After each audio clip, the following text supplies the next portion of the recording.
היי לכולם ולכולן. אם לחצתם על הפליי דווקא על הפודקאסט הזה, סימן שגם אתם מחפשים ומחפשות זמן ריפוי. זמן ריפוי היא תוכנית המרחיבה את הנפש דרך נושאים מגוונים, מזווית קצת אחרת, לטובת הריפוי הדרוש לכולנו. יחד נגלה דרכים חדשות להשאיר את עצמנו בתוך מציאות מורכבת, ולהפוך את המשבר להזדמנות לצמיחה. אני עדן רונן, ואני נמצאת בתנועה מתמדת בין תחומי היצירה והאומנות, התוכן והתקשורת, הרוח והנפש, בדרך להגשמה בעולם. ואולי בעצם, בהגשמה נוכחת בהווה. כמה מילים על הדרך שבה הפודקאסט הזה יוצא אל אוויר העולם. אירועי השביעי לעשירי העבירו את כולנו טלטלה, שתלווה אותנו עוד איזה זמן. כמו כולנו, גם אני ניסיתי להבין איך אני יכולה לתמוך ולהפיץ טוב בעולם ולאפשר ריפוי לעצמי, לסובבים אותי, לקהילה ולכל אדם, דווקא בתקופה הזו. תוכן זה מה שאני יודעת לעשות, ודרך העולמות האחרים שבהם אני נעה, גיליתי המון ריפוי ושקט שאני אשמח להנגיש לאחרים, ולכל מי שחפץ בכך. דווקא בתקופה של חושך, היו אתן האור. המטרה המרכזית ביצירת הפודקאסט הזה היא להפיץ תוכן מטיב ומרפא ולשלוח אנרגיות טובות בעשייה חיובית ובריאה. לכן, אם אתם שומעים את הפרק הזה ופתאום מישהם ככה מדגדג עליכם במחשבה, אנא שתפו איתם את הפרק הזה ויהיו חלק בהפצת הטוב. הפרק דיברתי עם נטע בר, שהוא גם חבר קרוב וגם הוא כתב מלחמה.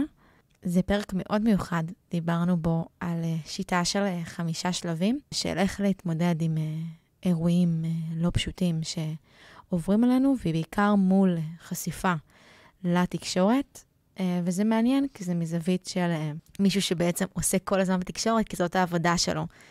אז איך מישהו שבתוך המקצוע מתמודד עם כל המידע שמגיע אליו, ואיך אנחנו, כאנשים שלא בהכרח עוסקים בזה, יכולים לקחת את הכלים האלה ולהשתמש בהם לחיים שלנו. וזה נראה לי יעזור לכם ממש להבין עד כמה אתם רוצים להיחשף לתוכן, ואיך ולאיזה תוכן, וזה מאוד מאוד חשוב בתקופה הזאת. אז אני מאוד מקווה, שוב פעם, שתהנו, ויאללה, מתחילים.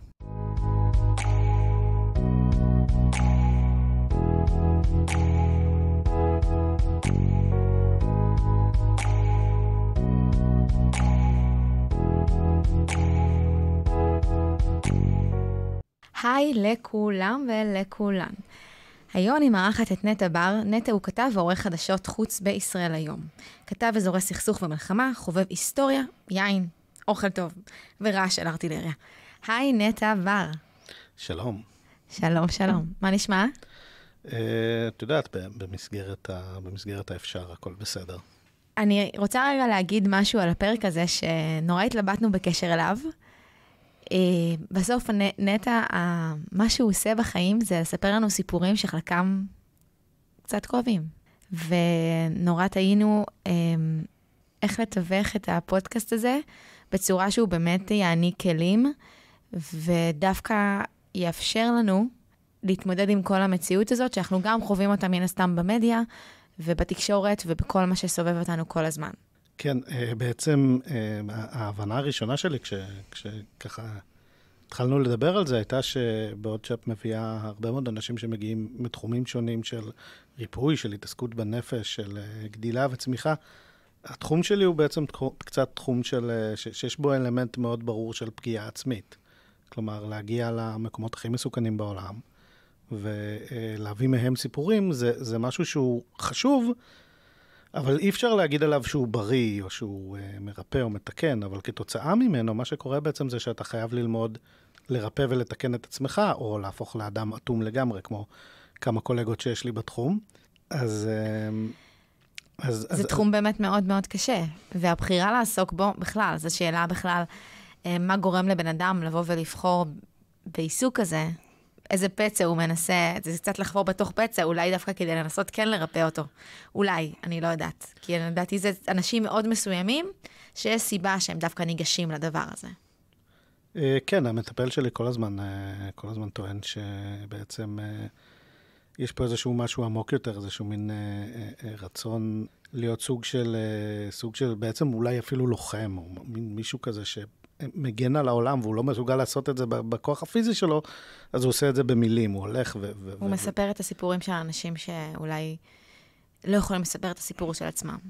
כן, במובן הזה. אז בהקשר הזה אני רוצה להגיד שבאמת, 7 באוקטובר וכל האירועים שקרו בעקבותיו, הביאו לנו המון המון סיפורים.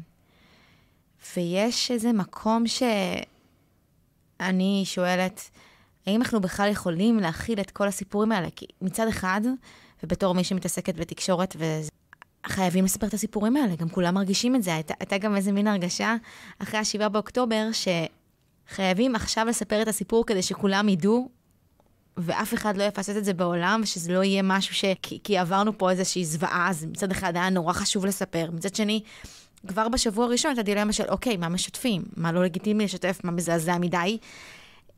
איך בכלל מתווכים את זה? ומתוך כל זה עולה השאלה בכלל, כמה הנפש שלנו והתודעה שלנו יכולה בכלל לקלוט, לאבד, מתי הזמן להגיד מספיק. אז זה איזשהו קונפליקט בין הצורך לספר את הסיפור ולתווך אותו, ושכמה שיותר אנשים ישמעו, לבין הפן האישי של חלקנו אולי רוצים לשמוע את הסיפורים, כי יש אנשים מאחוריהם ואי אפשר להתעלם, אי אפשר להפגין אדישות, אבל יש שלב שבו זה פוגע, אז משהו נורא נורא עדין כזה. כן, בהחלט יש פה קו מאוד מאוד עדין. בעצם הניסיון האישי שלי, ופה אני מרגיש צורך להגיד, שיש איזושהי, זה אולי קצת לא יפה להגיד, אבל יש איזושהי הקלה מסוימת שהרבה מאוד ממה שאני עברתי, או מה שאני מכיר מהעולם הזה של סיקור מלחמה, זה מין משהו שבעצם ישראל חובה עכשיו באופן קולקטיבי. כלומר, הרבה מאוד מהלקחים שהיו טובים לי, לבריאות שלי, לנפש שלי, כאדם שמתמודד עם הטראומה של כתב מלחמה, הם לקחים או מחשבות או התלבטויות שבעצם הרבה מאוד, הרבה מדי ישראלים צריכים עכשיו להתמודד איתם, ולכן מרגיש לי שיש לי מה לתרום ויש לי מה להוסיף פה ומה להגיד.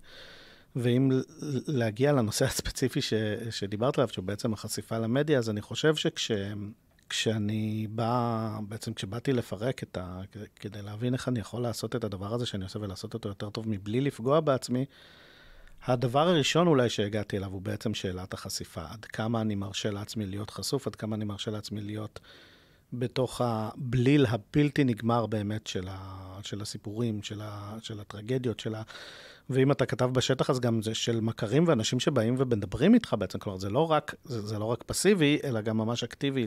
אתה מכיר אנשים, אתה נקשר אליהם, אתה חווה אותם, אתה מרגיש בסוף חלק מהחיים שלהם.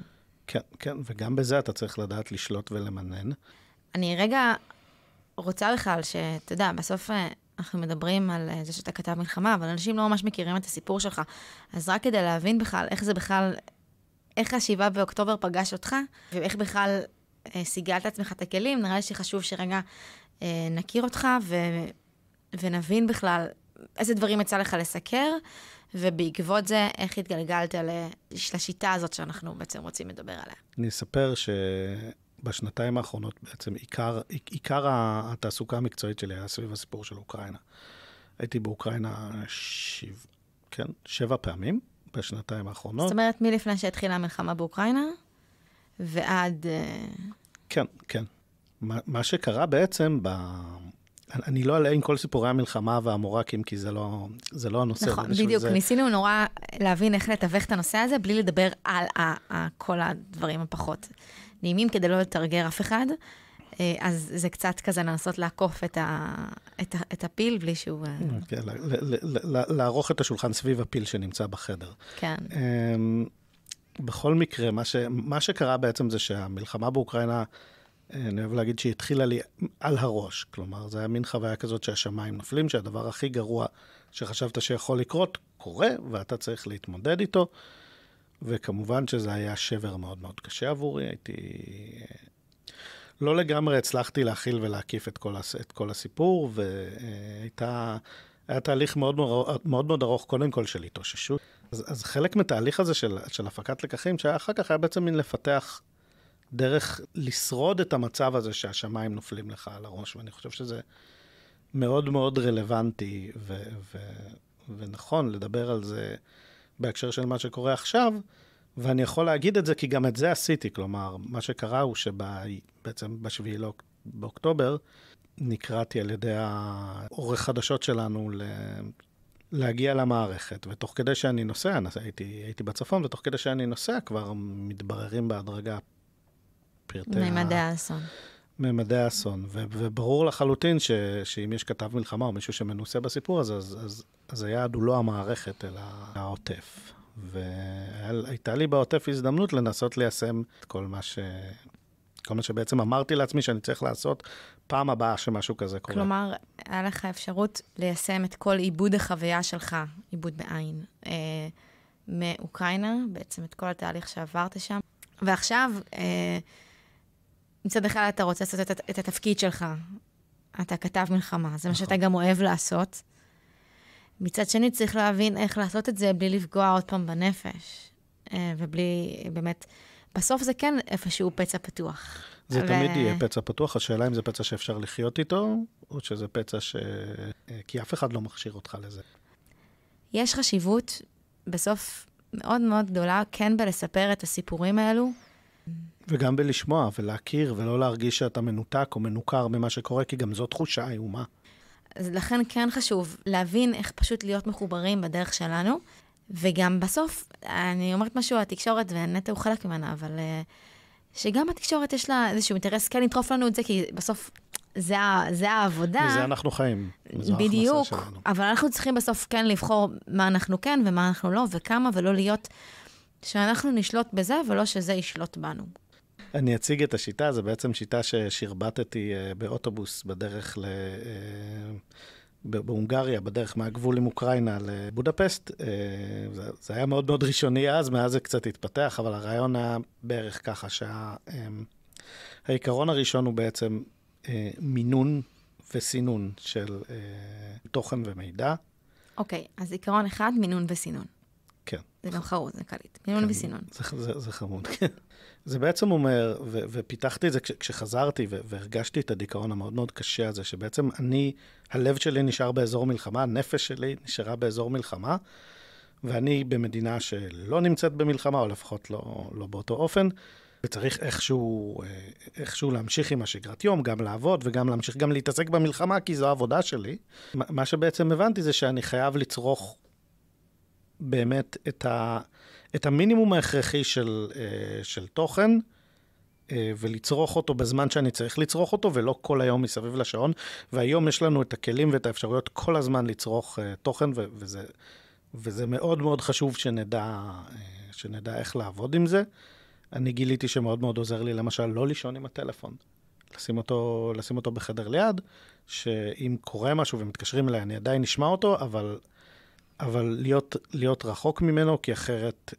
כאילו כשהוא פחות לידך, יש פחות גירוי בעצם. כן, אם אני שומע הודעה, אני לא אתפתה להסתכל, ובעצם ככה הצלחתי לחזור בהדרגה לישון, שזה משהו שלא הצלחתי בשבועות הראשונים שחזרתי מאוקראינה.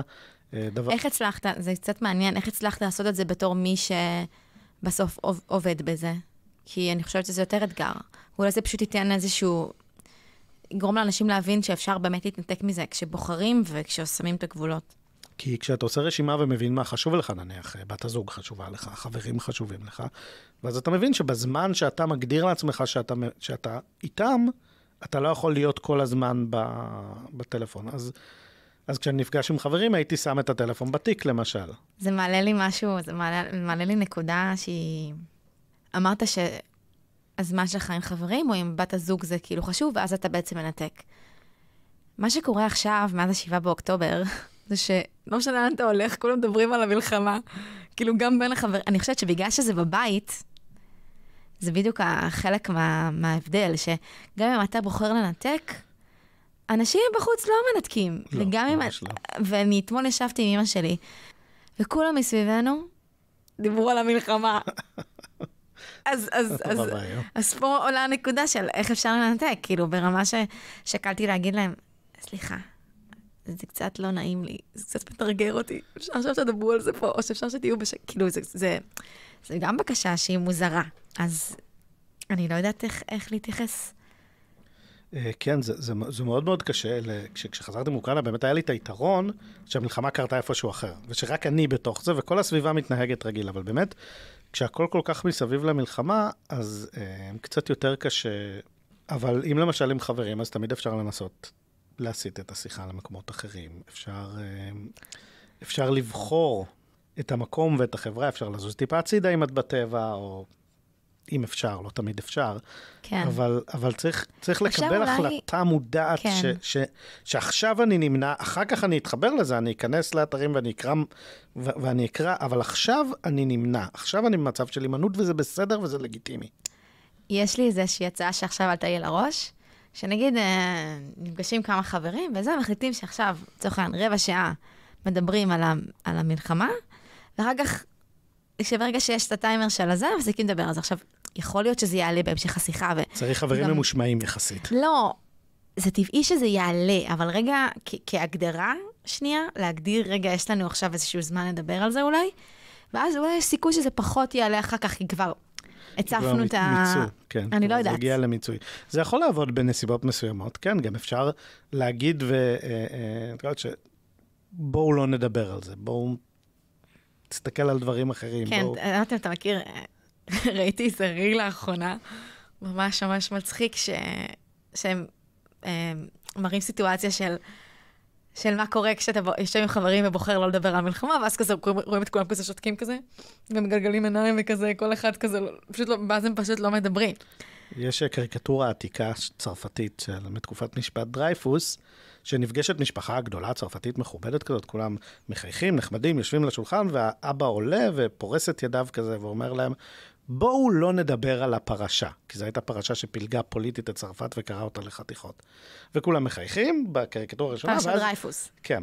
ואז למטה רואים אותם מקסחים אחד את השני במכות. אנשים זורקים את הברווז אחד על השני, דוקרים עם מזלגות, ממש מין משהו היסטרי כזה. כן. אז כן, אז זה משהו שיכול לקרות לנו כשאנחנו מנסים לא לדבר על המלחמה, אבל עצם זה שמנסים זה חשוב, אני חושב. עצם זה שמחליטים שעוצרים את זה באיזושהי נקודה. שמקציבים בזה זמן, זאת אומרת, לא להימנע מזה לחלוטין, כי בסוף גם, יותר מדי להתעלם מדברים, זה גם לא טוב, אז עם מינון. שהיא מאפשרת לא לגור בתוך זה, כי ברגע שאתה בעצם, שזה כל מה שאתה חושב עליו, וזה כל מה שאתה עושה כל היום עם זה, בין אם זה הזקות, בין אם זה החטופים, בין אם זה הפחד. פחד הוא לגיטימי, פחד לאנשים שאנחנו אוהבים, דאגה לחברים שנמצאים במילואים, דברים כאלה. אסור לגור בתוך זה. ואני יודע כי בשבועות הראשונים אחרי המלחמה באוקראינה, הייתי בחרדה ענקית על האנשים שאני מכיר שם, שידעתי שהם בחזית ולא ידעתי מה קורה איתם, ועוד לא הבנתי איך המלחמה עובדת, אז לא ידעתי למה לצפות, וכל דבר היה נראה כמו הכנה לאיזושהי בשורת איוב, ובאיזשהו שלב הייתי צריך להגיד, טוב, צריך לחיות דרך זה. אמרת מינון וסינון. איפה הסינון פה נכנס? אוקיי, אז זו שיטה בפני עצמה. אתה צריך לבחור, ובעצם זה שאתה בוחר אקטיבית, זה כבר נותן לך כוח מסוים. איפה, מתי ואיך בדיוק אתה רוצה כן להתעדכן. אם נניח סתם במהלך המלחמה, יש הרבה מאוד אנשים שיש להם הרבה מאוד אפליקציות של חדשות.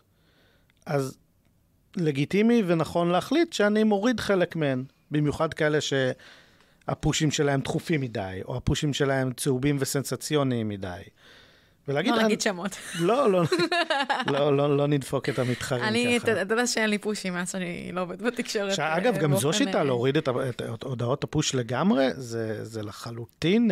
אני יודעת מה קשור, מה מתקשר לנושא העיסוק שלי.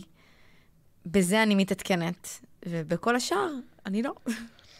כן, וכמובן, יש דברים שהם בקו אדום, לא לצרוך, לא להיכנס לכל מיני קבוצות מפוקפקות של חדשות, לא להיכנס לכל מיני גלי שמועות כאלה, כל מיני... בדיוק, רוטרים וכדומה, שבעצם ניזונים ומזינים את הפחדים שלנו. שהמטרה שלהם אגב היא ברורה, זה נטו... זה נטו להתפזר כמה שיותר, כן. ברמה שממש, ממש רואה אנשים שחיים מזה, שזה לייצר לעצמם. הם אפילו לא מרוויחים מזה כסף, אבל הם פשוט, החשיפה מחיה אותם, נותנת להם איזשהו סוג של קיק שאני לא כל כך מבין אותו. אז להימנע מזה, יש דברים שאפשר לגמרי להימנע מהם, ולהחליט, נניח, שעות מסוימות ביום שאנחנו לא רוצים להיכנס לאתרי חדשות ולעמוד בזה. זה קצת כמו צריכה באמת מבוקרת, זה כמו שאתה נכנס יש את זה באייפון, שזה מראה לך בכל שבוע כמה שעות השתמשת ובאיזה אפליקציה. ואז אתה כביכול יכול כאילו להבין, אוקיי, השתמשתי יותר מדי בוואטסאפ, הייתי יותר מדי באינסטגרם, ואז אם אתה רואה שנגיד הייתי יותר מדי באינסטגרם, אז פתאום אפשר כזה עכשיו, אוקיי, יכול להיות שראיתי יותר מדי סרטונים, יכול להיות שכל הסרטונים האלה עוסקים במלחמה, כאילו... בדיוק. תוכן הוא כמו כל סוג אחר של חומר, כמו אוכל, כמו אלכוהול. יש בו דברים מאוד מאוד חיוביים, הוא קריטי לנו, אנחנו לא ממש יכולים להתקיים בלי מידע, וגם עדיף שלא נעשה את זה, אבל אם אנחנו מגזימים איתו, זה פוגע בנו. וצריך לזכור את זה וצריך להבין את זה, וצריך להבין שאנחנו כצרכני תוכן, אנחנו בדיוק כמו שאנחנו צרכני מזון וצרכני תרבות, וצרכנות נבונה זה חשוב. כן, וגם תוכן כמו אלכוהול ושאר הדברים, זה ממכר. כן, בכלל. זה יכול למכר, כי דיברתי על זה בפרק הראשון, שזה מקנה לנו סוג של תחושה של שליטה, כי אני כאילו יודע הכל כל הזמן. אבל בעצם זה, אחד, לא נכון, שתיים, זה שאני יודע, זה לא בכך מועיל לי, וזה פשוט דורש גם הרבה... וגם להחליט איפה לא פוגע בנו. אוקיי, אז זה השלב הראשון. מה השלב השני? טוב, אז השלב השני הוא רציונליזציה. כלומר, אני מצאתי את עצמי שאני קצת מתקשה להפריד בין הרגשות שלי למה שקורה בשטח, ושכל דבר שקטן שקורה בחזית, או מרים אותי, משמח אותי, או גורר אותי למטה. והיה לי מאוד חשוב להבין מה קורה באמת, והאם זה כן או לא צריך להשפיע עליי. עכשיו, אם אנחנו מדברים על ליישם את זה שלא ככתבים שנמצאים במדינה אחרת, אז אני חושב שהדרך הכי טובה לעשות את זה היא, כאילו, לדבר על רציונליזציה, היא לחשוב לנו כישראלים על סיכון. וזה משהו שכתב עושה כל הזמן. כשאתה חושב בעצם כמה סיטואציה מסוכנת לך. וצריך לשכלל, ככתב בשטח זה מאוד מאוד מורכב, אתה צריך להכיר טוב את השטח, אתה צריך להכיר טוב את האנשים שאתה נמצא איתם, אבל כאזרח זה הרבה יותר פשוט. למשל, אם אנחנו חושבים נניח על הסיפור של הזקות, זה מאוד מפחיד. אפשר למצוא את עצמך משותק מפחד מהסיפור הזה של הזקות. אני פגשתי בחורות שוויתרו על עשרות מקלחות כתוצאה מאימת השעה 8. היי, גם בחורים. נכון, האמת שגם בחורים. לדעתי פשוט בחורות מתקלחות יותר, אבל זה לא... הן גם מתקלחות יותר והן גם עודות יותר כשהן מפחדות. הן לא הסתירו את זה. אני חייבת להגיד שכל התקופה הזאת לא קרה פעם אחת שתפס אותי במקלחת, ואני מתקלחת בין 2-3 ביום, אני לא יודעת איך זה קרה. לי קרה המון, אני לא יודע, כל הכבוד לך, לי זה קרה המון, בכולן נאלצו לקבל אותי בחלוק. אז רציונליזציה, לחשוב מה באמת הסיכון, להיכנס, ולנו כישראלים יש יתרון מאוד מאוד גדול, נניח לדברים שראיתי באוקראינה, ובטח לדברים שראיתי בעיראק, יש לנו יתרון שיש לנו מוסדות שמאוד מאוד עוזרים לנו, נניח יש לנו אתר של פיקוד העורף, שאפשר להיכנס אליו, שאפשר להבין. אין את זה באוקראינה? לא. אני חושב שהיום כבר יש, כשהמלחמה התחילה לא היה שום דבר כזה, הם לא ידעו מה נפל עליהם. זאת אומרת, לא הייתה גישה, היום נגיד, כשיש הזקה, אז יש לי גישה למידע, להבין איפה הייתה הזקה. האוקראינים לא כל כך ידעו עם מה תוקפים אותם, ולא היה להם כל כך, ההזקות לא ממש עזרו, כי ההזקות היו כל היום. אין להם מערכות כמו שלנו, היום כבר יש, או לפחות יש יותר. אבל אז לא היה שום דבר שעזר להם, ולנו יש, אנחנו יכולים להיכנס לאתרים האלה, אנחנו יכולים ללמוד מרמת הסיכון, ומה צריך לעשות כשקורה, אם קורה. יש לנו אפליקציה שאומרת איפה ההזקה, ואיפה ההתראה, ומה אנחנו צריכים לעשות, וזה מאוד קל, וככה אנחנו יכולים באמת להרגיש את עצמנו מוגנים יותר, ולקבל החלטות שהן רציונליות ומושכלות לגבי איפה אנחנו צריכים להיות ומה אנחנו צריכים לעשות, ואם המקום שאנחנו נמצאים בו הוא מסוכן, או בטוח, וזה מאוד מאוד חשוב, זה מאוד מאוד עוזר. אם אתה עושה רציונליזציה לסיטואציה שאתה נמצא בה, אתה כבר שלב אחד לפני התפרקות. תשמע, נטע, רציונליזציה אני מסכימה, זה כלי ממש ממש חשוב, אבל בסוף כשזה פוגש את החרדה, אז נורא קשה להיות רציונלי, כי החרדה בבסיס שלה היא לא רציונלית. אז השאלה כאילו, מה, איך את מגיבה נניח כשיש אזעקה? זה נורא תלוי באיזה שלב של המלחמה, אבל בהתחלה, כאילו, היה פחד נורא גדול, והפחד הנורא גדול לא נבע באמת מהאזעקה. האזעקה הייתה רק טריגר. אבל היה פחד נורא גדול, כי אחרי ה7 באוקטובר הייתה תחושה של כאילו, אי אפשר לסמוך על כלום, אי אפשר לדעת מה האסון הבא שיבוא, וכל אזעקה פשוט רק סימנה את זה. אז אני אספר את זה בסיפור. למישהו שאני מאוד אוהב, יש אישה שהיא קצת, נקרא לזה, אני לא אשתמש במילה שגברים בדרך כלל אוהבים להשתמש בה, אבל היא אישה שחרדה זה חלק מאוד גדול מהדרך שלה לפרש את המציאות. וכשהתחילה המלחמה, אז היא כל יום כמעט הייתה קוראת לו, תבוא, אני חושבת שיש מחבלים פה בשכונה, היא גרה ברמת אביב, כן?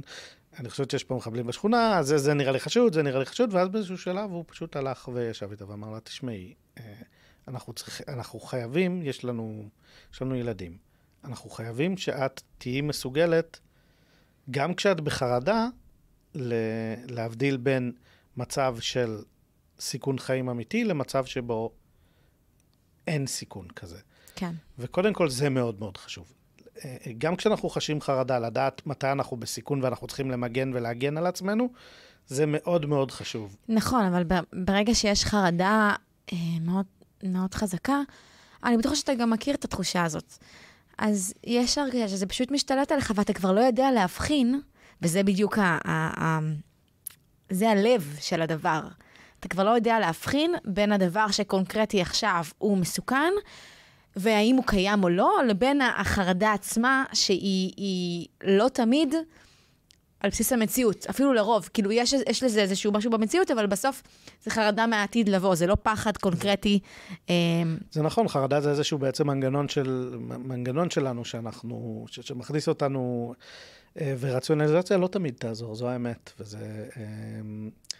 זה פשוט עוד כלי שיש לנו בארגז הכלים שלנו בשביל להגן על עצמנו, בשביל להגן על הנפש שלנו, כדי לא להגיע למקומות האם זה יעבוד ב100%? ממש ממש לא. אני יכול לספר לך על כל מיני סיטואציות שהייתי בהן, שכל הרציונליזציה שבעולם לא הייתה עוזרת לי. אבל עצם זה שמנסים, לפעמים עצם הניסיון עצמו יכול להועיל לפחות בדרך מסוימת. אולי אפילו אפשר לבקש מבן אדם שאתם מכירים וסומכים עליו, לעשות לכם את זה. למשל, שיהיה לכם כזה 3 חברים, חבר אחד בחיוג הזה שאתם יודעים שכאילו יודע להרגיע אתכם, ותגידו לו, תעשה לי רגע רציונליזציה של מה שקורה פה, כדי שיהיה לי את הכל מבחוץ, אולי שאומר לי שהכל בסדר. בדיוק. כי לפעמים כן. זה יותר חזק מהכל שבפנים, כי אנחנו לא סומכים על עצמנו, אבל כשמגיע מישהו מבחוץ אומר... זה ממש טוב שאמרת את זה, כי זה מביא אותי באופן חלק לגמרי לסעיף השלישי של בעצם התוכנית הלאומית להגנת הנפש שלי, והוא הישענות. הישענות, כן. יש לנו כאנשים מודרניים, בעולם המודרני באופן כללי, ערך מאוד מאוד חשוב של self-reliance, של להישען על עצמנו, של לקחת אחריות על הדברים שלנו, של... איך אני מכירה את זה? כן. וזה חשוב, אני לא אומר שזה לא חשוב, אני לא בא כדי להגיד שזה מה שהרס לנו את החיים, אבל חברות מסורתיות ידעו את זה היטב, קהילה ורשת תמיכה זה אחד הדברים הכי קריטיים שיכולים להיות לנו, ואני חושב שלכל בן אדם, גם בעולמנו, יש את זה, ואנחנו הרבה פעמים נמנעים מלהשתמש בזה ברגעי משבר, מכל מיני סיבות ומחסומים, ואני אומר... להשתמש, ואפילו לפעמים להשתמש ברשתות האלה, רק בשביל להשתמש, כלומר, לא כשאנחנו חושבים שזה יביא תועלת מסוימת, אלא לדבר עם חבר, לדבר עם בת הזוג, לדבר עם בן הזוג, להתקשר להורים, למצוא כל תמיכה, כל משהו שנותן לנו את התמיכה החיצונית הזאת, ומגן עלינו, כדי לעבור בעצם לעבור מצבים מאוד מאוד קשים, וזה כמובן גם לא רק החברים והמשפחה והדברים הקרובים, אלא גם דברים כמו טיפול. ללכת לטיפול, לא לוותר כי יש מלחמה, לצאת מהקונחייה שלנו בפני אנשים אחרים, גם אנשים שהם לא החברים בעבודה, לא לפחד להראות רגשות, לא להיעצר ובעצם... מצד אחד, היה משהו כל כך חזק בכל האירועים שעברנו, שפתאום היה איזה משהו שכזה כולם מרגישו אותו דבר, הייתה הרגשה של הזדהות מאוד גדולה, כי כולם מרגישו פחד. וכולם הרגישו באותה קלחת כזאת, של כאילו כולנו עברנו משהו נורא נורא טראומטי, וכולנו כזה, כולנו בדיפ שיט כאילו, כן. וכזה אתה מסתכל על בן אדם אפילו סתם ברחוב, ואתה כזה... אני רואה שהוא בדיפ שיט, וגם אני, וכולנו ב... כן, אני זוכר סיטואציה שבה הלכתי עם חברה לאיזושהי פיצוצייה, לקנות פותחן ליין of all things, והמוכר ממש שפך את ליבו, ונוצר שם בינו לבינה איזשהו חיבור רגעי ויפה כזה, זה היה אולי יומיים אחרי אבל כן, הישענות קולקטיבית היא גם סוג של הישענות, כן, אני הייתי לגמרי. בבר, ופשוט כל האנשים שישבו על הבר פתחו קבוצת תמיכה, כאילו גם אני. כאילו כולנו, מה זה פתחו? ככה זה נוצר, כי כזה, אני מספרת משהו, ואז מישהי מספרת משהו, ופתאום זה נהיה כזה, זה מין כזה, חוץ מלהגיד, אוהבים אותך עדן, היה שם את כל זה. אבל מצד שני, עכשיו שכשעובר זמן מהמלחמה, היא עדיין נוכחת, אבל כאילו כל אחד באיזה מין מקום אחר, אז גם מי שמרגיש שעדיין זה נורא חזק, אז יכולה להיווצר את התחושה של כאילו, אולי חריג, כאילו אולי מסוימת. מה שאני מרגיש זה חריג עכשיו, כאילו אולי בהתחלה זה היה זה, אבל עכשיו לא כולם מרגישים ככה, אז אולי אני לבד בזה, והאם זה בסדר בכלל להגיד את זה, אולי זה קצת קיצון, אולי יש שם איזושהי בושה. תבוסתני או כן. אז... גם את זה כבר שמעתי.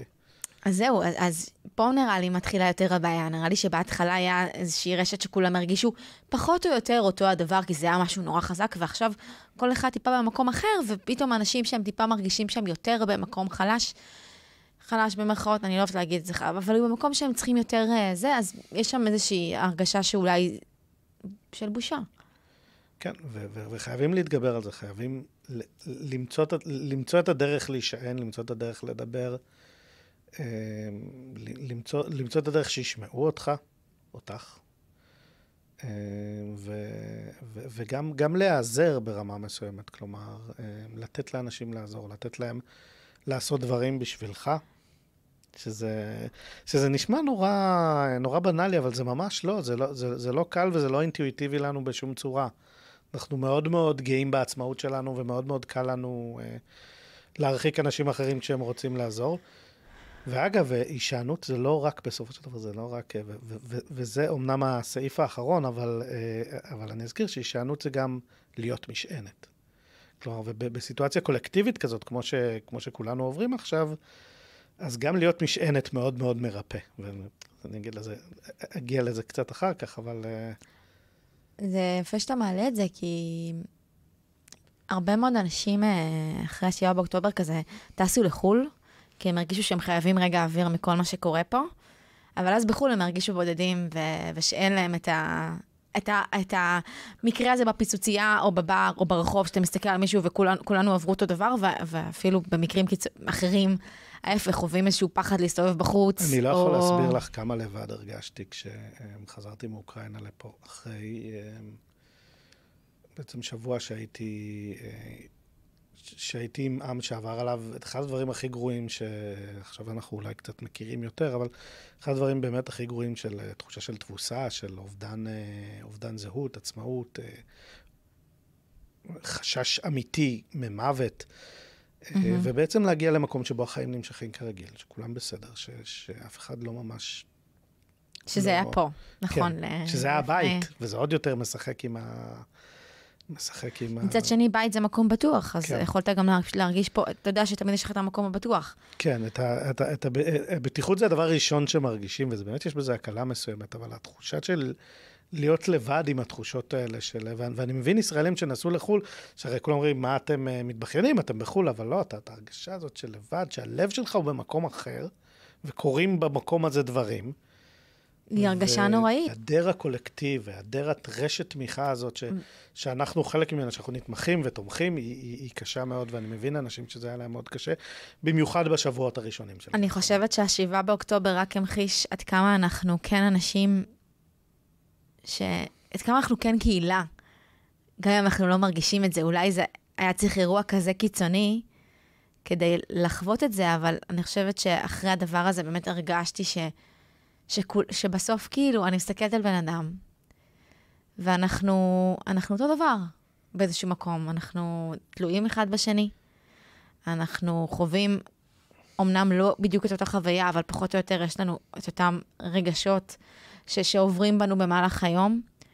ואנחנו יכולים לעזור אחד לשני, גם אם זה בן אדם שאני לא מכירה, ופגשתי לפני שעה בבר, ואני יכולה להגיד לו איזשהו משפט, שיכול ממש לעזור לו, ויכול להיות שאנחנו כנראה, שאחר כך אנחנו נגיד ביי, ואנחנו לא נתראה יותר, אבל זה לא משנה את העובדה שתמכנו אחד בשני, שאנחנו חלק ממשהו משותף, ושכן יש פה קהילתיות, גם אם היא לא מורגשת עכשיו אני אהיה קצת יותר אקדמי, ואגיד שהמלחמות ואסונות ומצבי קיצון וקצה,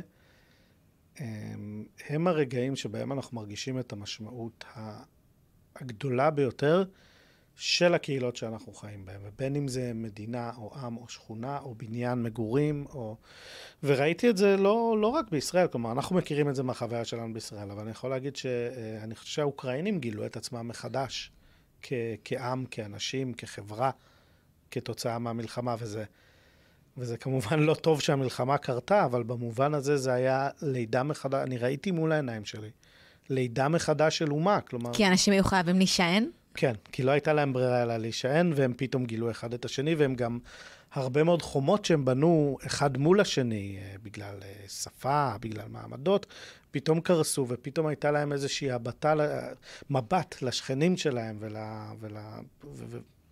והבנה שהם יותר דומים ממה שהם חשבו. ואני חושב שזה גם קרה לנו במובן מסוים. וזה מצחיק, כי דווקא בישראל פחות הרגשתי את זה, כי הייתי בשטח. אני דווקא חושבת שזה באמת רק באמת מראה, ואני אומרת את זה כמסר כללי, כי אני נורא חיה בתחושה הזאת תמיד.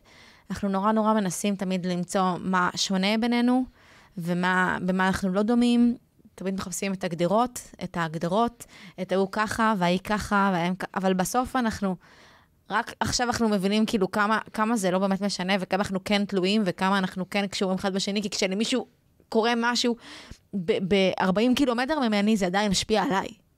זה עדיין משפיע עליי, ובעוצמה שהיא כל כך חזקה, והכאב שאני יכולה לחוות הוא כל כך גדול, גם אם אני לא מכירה את הבן אדם הזה בכלל, זה משפיע עליי, החוויה שהוא חווה, מגיעה אליי גם באנרגיות שעוטפות את זה, גם בהכל.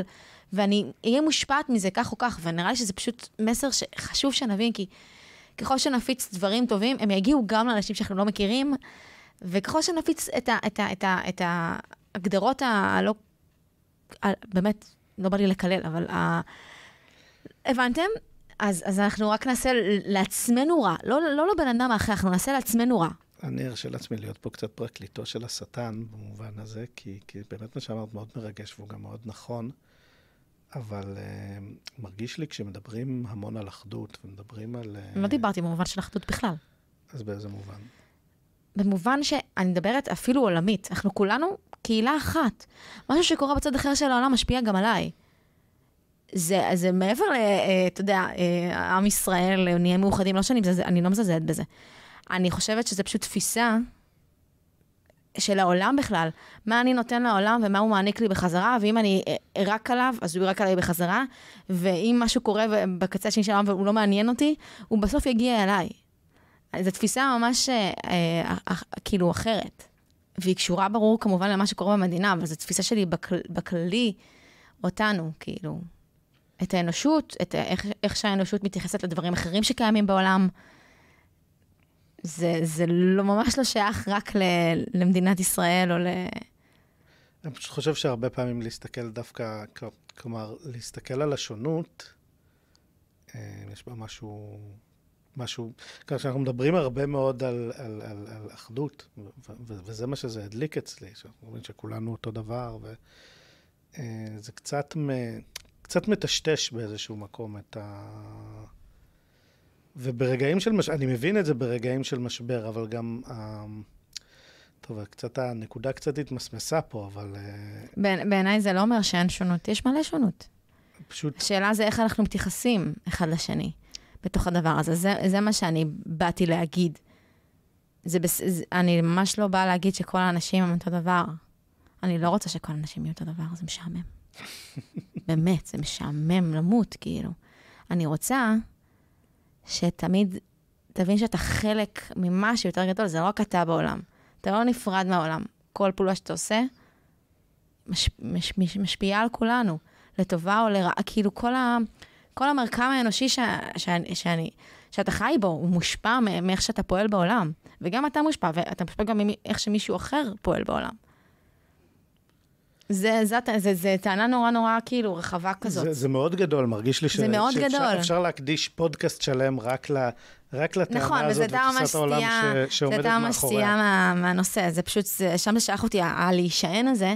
אני חושבת שבאיזשהו מקום כולנו תמיד נשענים אחד על השני, גם אם אנחנו לא מודעים לזה, כי כל דבר שאנחנו עושים, מושפע אחד מהשני. ופשוט החוויה של 7 באוקטובר גרמה לנו להרגיש את זה ביתר סט. איך שאנחנו מושפעים אחד מהשני, שאנחנו מרגישים דברים, זה ברור שזה קשור בעקיפין גם לאחדות, אבל האחדות באה מכיוון, זה לא המסר שאני באה להעביר בצורה הזאת, שאנחנו חייבים להיות מאוחדים כדי לעבור, זה כאילו זה לא אוקיי, מעניין. אז. מה הסעיף הרביעי? רביעי, כן. אז זהו, הסעיף הרביעי בתוכנית ההצלה העצמית שלי. הוא בעצם מגיע עם סיסמה, עם קאץ' פרייז, והוא, ההצגה חייבת להימשך. Show must go on. בדיוק. סורי, יאללה. לא, לכל דבר שיש לו שיר של קווין, זה מתבקש. זה טוב. קיצור, העיקרון הוא עיקרון פשוט. חייבים להמשיך לחיות. לא משנה כמה השמיים הרגע נפלו לך על הראש, חייבים להמשיך לחיות, חייבים לנסות, כמובן, זה כל דבר פה הוא... כן, כולם יודעים שבסוף צריך להמשיך. שאלה, איך אפשר לעשות את זה בידיעה שיש אנשים שהחיים לא ממשיכים בשבילם, ואנחנו כולנו יודעים על מה מדובר. ושוב, אני חושבת שזה גם נגזר מהסעיפים הראשונים, כי ברגע שאני בוחרת כמה להכניס את זה לחיים שלי, ואיפה לשים את הקאט, אז יהיה לי יותר קל לחיות את החיים שלי. כן, זה נכון, יהיה לך יותר קל, ואם יש אנשים שאתה נשען עליהם, אז זה יעזור, יש לך עם מי לדבר ומה לעשות. פשוט העיקרון הוא מאוד פשוט fake it until you make it. כלומר, להמשיך לעשות דברים שהיית עושה לפני, להמשיך לנסות ליהנות מדברים, בין אם זה טלוויזיה, כלומר סדרות, סרטים, אוכל, אפילו אלכוהול, במידה והמצב הוא לא מצב של סכנת חיים נניח. אני זוכר את עצמי למשל בשיירת פליטים בדרך חוצה מאוקראינה, מחליט שאני חייב למצוא לעצמי כל הזירו, כי זה הגילטי פלז'ר, ואני רוצה אותו עכשיו. ולא כי כל כך רציתי, לא היה לי שום חשק לשתות, הייתה לי בחילה תמידית, אבל הייתי חייב את המשהו הזה מהחיים הנורמליים, ופשוט הסתובבתי שם באיזה תחנת דלק שהופצצה ונבזזה, וחיפשתי בין השרידים, ובסוף מצאתי בקבוק של... איזה דיסוננס, הזוי. וזה היה מדהים, כי א', אין כל כך הרבה כל הזירו באוקראינה, הם אנשים די רזים, הם לא כל כך... הם לא בקטע. בדיוק. הם לא צריכים, ואני זוכר שמצאתי, והייתי כל כך מאושר, ופתאום מצאתי את עצמי כל כך בהתעלות נפש, שמשהו מהחיים, מהנורמליות, והעיקרון הזה מנחה אותי של לחפש את הנורמליות גם במצבים שהם לחלוטין לא נורמליים, ולא להתבייש בעצמי שאני עושה את זה, כן? ולעשות דברים שמרימים. כן, כן, בהחלט. כאילו, אם עכשיו מרים לי ללכת למספרה ולעשות צבע בשיער, או לעשות תספורת חדשה, כי זה פשוט ירים אותי כרגע, כאילו. בדיוק, ללכת... אז לעשות את זה. ללכת ולעשות, ולא להתבייש, ולא להגיד, מה, עכשיו חיילים בחזית, אז אני הולך ועושה תספורת. בשלבים המאוד מאוד ראשוניים של אסון, זה מאוד מאוד חשוב. לדבוק בשגרה, עד כמה שניתן, כמובן הרבה פעמים לא ניתן. אם יש אזעקות ואתה לא יכול לצאת מהבית, יש אזעקות ואתה לא יכול לצאת מהבית, אבל גם בתוך הסיטואציה הזאת, חפש את מה שאיכשהו מחזיר אותך כמה שיותר... מה שכן מרים. בדיוק, מה שמחזיר אותך קרוב לשגרה או לתחושות הנורמליות שאתה חש כשהכל בסדר. ואם אתה מרגיש, אם אנחנו מרגישים שאנחנו לא מסוגלים. אז fake it till you make it. תעשה ואל תהיה שם, ובעצם זה שתעשה בסופו של דבר, לאט לאט אתה תחזור להרגיש את הדברים שהרגשת לפני האסון. זה קצת כמו יוגה צחוק. עשית פעם יוגה צחוק? עשיתי פעם אחת יוגה, זה לא הייתה יוגה צחוק, לא. לא, אז ביוגה צחוק, מה שעושים זה כאילו צוחקים, וכאילו הצחוק בהתחלה הוא לא אמיתי. אוקיי? ואז אתה מרגיש קצת מטומטם, אני חושבת להגיד, כאילו כזה, מה אני עושה? ואז בשלב שזה פשוט הצחוק מתחיל להדביק, ואז אתה צוחק ואתה בכלל לא מבין על מה, אבל זה לא משנה. אז זה כבר שם, זה מדבק, זה התחיל את עצמו. כן, בדיוק ככה בונים. כאילו בהתחלה אתה כזה בכלל לא מבין מה אתה עושה, זה כמו שאתה עכשיו, נגיד אני קובעת עם חברים, וקבענו לשבת באיזשהו בר, ואז אני כזה מגיעה לבר, ואני אומרת, מה אני עושה פה בכלל? מה הקשר? כאילו, מה הקשר? ואת שומעת את המוזיקה, ואת אומרת לעצמך, איזה דיסוננס, מה קשור עכשיו, המוזיקה? מה קשור? וככל שאת שם סבבה, את מתחילה לדבר, את מתחילה זה, ואת השלב שזה פשוט נהיה כזה, אוקיי, סבבה. החושים חוזרים לעצמם. כן, ואז פתאום נעים לי ונחמד לי. כמו לרכב על אופניים. וזה לקח קצת זמן, כאילו לא הגעתי שם והיה לי נעים, יכול להיות שגם לפעמים זה היה כזה overwhelmed כזה רגע, כאילו מה. לפעמים זה אפילו לא יעבוד בכלל, אבל חייבים להמשיך לנסות, עד שבסופו של דבר נרגיש את הדבר הזה שאנחנו מרגישים כשהכל בסדר. כן. לי זה לקח משהו כמו 3 חודשים להתחיל להרגיש ככה, הייתי סוג של זומבי. וכל הזמן הזה בעצם עשית דברים שלא בהכרח תמיד הצליחו, כאילו. כן, נכשלתי הרבה מאוד פעמים, מצאתי את עצמי הרבה פעמים, יוצא מהבית, הולך לשחות, הולך לקניות, עושה הכל בהרגשה של למה אני עושה את זה, מה הפואנטה של מה שעשיתי עכשיו, אבל התעקשתי. וחשוב להיות עקשן. הישרדות היא מקצוע של עקשנים. וזה גם בסוף להתעקש על עצמך, על עצמך. וזה הכי חשוב. להתעקש עלינו, על מי שאנחנו, על לחזור לעצמנו. זו עקשנות שהיא בעיניי חובה. להתעקש על החיים. את הקשיים העמוקים יותר, כשאתה מגיע למצב שחזרת לשגרה, ואתה מצליח לקיים את השגרה שלך ולהרגיש בסדר בתוכה, יהיה קל יותר לטפל בטראומה. יהיה קל יותר לטפל בכל הדברים העמוקים יותר שיושבים בפנים, כי אז לטיפול תהיה משמעות יותר גדולה, תוכל להתייעץ יותר עם אנשים מסביבך, לקבל החלטות לעתיד, אבל השגרה פשוט כל כך חשובה לאיך שאנחנו מתפקדים, והניסיון של לחזור אליה כמה שיותר מהר, גם אם זה מרגיש מלאכותי, גם אם זה מרגיש מאולץ ומזויף ושקרי, צריך להמשיך לעשות את זה בשבילך, בשביל הסביבה. כן, בשביל כולנו.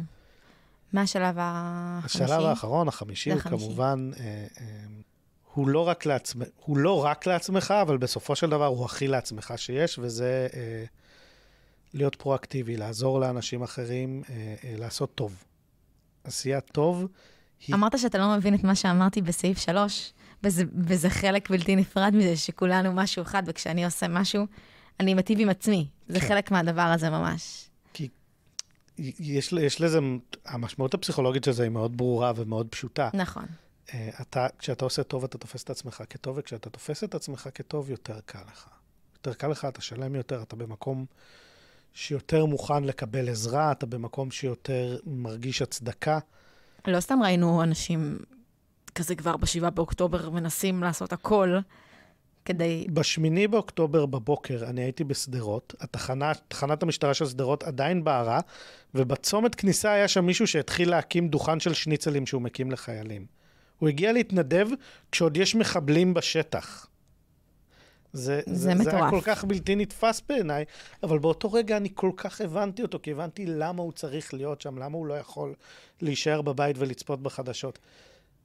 ואני הבנתי אותו לגמרי, וממש שמחתי בשבילו שהוא במסוגלות לעשות את זה. שהוא במסוגלות לעשות את זה, כן.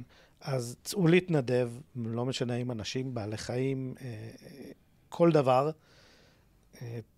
להרבות לעשות טוב, ללכת לעזור לחברים, אפילו בשטויות, חבר עובר דירה והוא צריך עזרה, לכו איתו. כל דבר שאתם תופסים אותו כטוב, כעוזר, כנחוץ, תעשו את זה וזה ייתן משמעות ולמשמעות. נראה לי גם שכאילו כל אחד בתחומו. כן. כאילו בסוף נגיד התחום שלך, אתה תופס טוב גם, זאת אומרת, בלספר את הסיפור, ונכון שזה יכול לגרום לך איזושהי מידה של נזק מסוים, אבל בסוף זה גם היטיב איתך, כי אתה עושה טוב כן, זה חלק מאוד מאוד חשוב. אני חושב שלא הייתי מסוגל לעשות את המקצוע הזה, שהוא גם מסוכן, וגם לפעמים מאוד מאוד מבאס, וצריך להגיד, לא מאוד מכניס. אם לא הייתי חושב שמה שאני עושה הוא טוב בסופו של דבר, שהוא נותן לי את היכולת ואת הכלים לשפוך אור על כל מיני נקודות חשוכות, להביא סיפורים של אנשים שאחרת לעולם לא נשמע אותם, וגם באיזשהו מקום, וזה, אם אתה מכיר שיש טוב, אז בסופו של דבר אתה גם צריך להכיר שיש רע, אז להסיר את המסכה מעל הפנים של מה שרע ולהגיד, הנה, זה הרוע, תסתכלו עליו, הוא שם, תהיו מודעים. ואני חושב שזה משהו מאוד מאוד חשוב שעיתונאים עושים, וכשהם לא עושים אותו, או כשהם עושים ההפך, כמו כלי תקשורת מסוימים ואנשים מסוימים ברשת, שפתאום אחרי ה7 באוקטובר מאוד מאוד נחשפנו אליהם, כל מיני שקרנים מקצועיים ברשת שהגיעו לעשות תעמולה, אנחנו מבינים כמה זה מסוכן. אז הרבה פעמים אנחנו עושים טוב מול הרע, אבל לא צריך רק, זה לא חייב להיות זה, לפעמים זה פשוט באמת לעשות זה טוב. זה פשוט הטוב. כמו שהטוב מבחינתי זה לעשות את זה, זאת אומרת, כל אחד ביהדות אוהבים לדבר על להפיץ אור. תפיצו אור. בדיוק. תפיצו אור, תהיו טובים למה שקורה מסביבכם, תאמינו שמה שאתם עכשיו מביאים מעצמכם משפיע קדימה, כל אחד איך שהוא אוהב לקרוא את זה, איך שזה נכון לו. אני רוצה רגע שנדבר טיפה באמת על המקצוע הזה, ועל זה שאנשים שמגיעים לעבוד בו, זה בחירה לעבוד במשהו שהוא סוג, דיברנו על זה גם טיפה בהתחלה, אבל התייחסת לעיתונאים ולצורך לספר סיפור, וזה פשוט קפץ לי שהבחירה בדבר הזה זה טיפה כאילו ממש לחפור בסוג של פצע. יש דימוי שאני מאוד מאוד אוהב, שלקוח דווקא מסדרת ספרי הארי פוטר. באחד המקרים, המורה שהיא דמות לא חיובית שם, מכריחה את הארי פוטר לכתוב בעט שכותב עם הדם שלו. בעצם הוא יוצר פצע ויוצר לו את קסום שיוצר פצע בגוף וכותב עם הדם שלך. בזמן כן. שאתה כותב, הוא כותב עם הדם שלך, והיא מכריחה אותו בעצם לכתוב משהו שהוא שקרי, ובזה שהוא לא מוכן להפסיק, כלומר, הוא עומד במשימה ועושה את זה בעצם כמין סוג של התרסה, יש בזה לא מעט ממה שעיתונאים עושים. אנחנו לוקחים את הדבר הכי כואב בעולם, ושמים אותו על הדף גם כשזה פוגע בנו. כלומר, גם כשאנחנו מסכנים את עצמנו, גם כשאנחנו גורמים לעצמנו פחדים וחרדות וקשיים וצער, אז אנחנו ממשיכים לעשות את זה, כי זה מה שנכון וזה מה שטוב, וזה מה שאנחנו מאמינים בו. עכשיו, זה מאוד עניין של אתוס, ולא תמיד... זה גם לא תמיד נכון, לא כל העיתונאים כאלה, ויש כלי תקשורת שהמטרה שלהם היא אחרת. אבל זאת השאיפה. אני חושב שהרבה מאוד עיתונאים מחזיקים משיחות שערכתי עם עיתונאים מהתחום שלי, אז אני תמיד מבין כמה זה חשוב, וכמה בסופו של דבר, עם כל הקרבות אגו שיש לנו, ויש לנו המון, כמה בסופו של דבר הקטע הזה של לעשות טוב, ושל להוציא החוצה, להוציא את האמת החוצה, לחפש בכלל את האמת. עצם החיפוש אחרי האמת הוא יותר חשוב מלמצוא אותה במובן הזה של... אני חושבת שיש הרבה כלי תקשורת שצריכים להיזכר בדבר הזה. ואני יודעת שיש עיתונאים שכאנשים פרטיים הם כאלה, אבל הרבה פעמים המערכות האלה, בסוף מה שהן מחפשות זה את הרייטינג ואת הקליק בייטס, וזה מוביל לכל מיני דברים שהם פחות חיוביים. גם ההקשר של המלחמה הזאת. זה בהחלט נכון, והתבוננות פנימית והסתכלות על עצמך ועל מה שאתה עושה, ולעמוד מול מראה זה כל כך כל כך חשוב. ואני חושב שבאיזשהו מקום אין תהליך של ריפוי בלי התבוננות עצמית. בלי לשאול את עצמך, האם אני טוב, האם מה שאני עושה טוב, האם אני, כשמביאים מאזניים ושוקלים לחיוב או לשלילה. והאם מה שאני עושה מטיב לי? כן, כמובן. אם אני טוב בכללי, והאם זה טוב לי. כן.